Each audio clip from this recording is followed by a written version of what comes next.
আসসালামু আলাইকুম রহমতুল্লাহ বরকাত। কী অবস্থা, সবাই আছেন না ভালো? আসলে আমরা বাচ্চাদেরকে যে চিপসটা খাওয়াই, দেখেন এটার ভিতরে আসলে কি আছে, আসলে কি চিপস, আলুর চিপস, না এটা অন্য কিছু কেমিক্যাল দিয়ে বানায়। কারণ আমরা আজকে একটা পরীক্ষা করে দেখি, তারপরে আপনারাও দেখতে পারবেন, আপনাদেরও মতামত জানাবেন এটা কি আসলে আলুর চিপস না অন্য কিছু।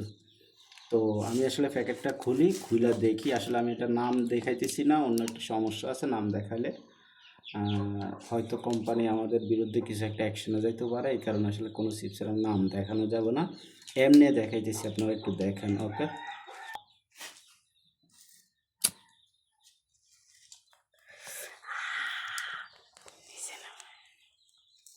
দেখেন এটা আসলে কি আলুর চিপস না অন্য কিছু। দেখেন আলুর ভিতরে তো এইভাবে আগুন ধরার কথা না, দেখেন এইভাবে আগুন জ্বলতেছে। দেখেন আসলে এটা আপনারাই মতামত জানাবেন, আপনাদের বাচ্চাদেরকে কি খাওয়াইতেছেন এটা আসলে আপনারাই জানাবেন, ঠিক আছে? আসলে এর থেকে বেশি কিছু আর করার নেই, আপনারা কমেন্টে জানান আসলে বাচ্চাদেরকে কি খাওয়াইতেছেন। এগুলা না খাওয়াই বাসায় কিছু বানায় খাওয়াইলে আসলে সবচেয়ে ভালো।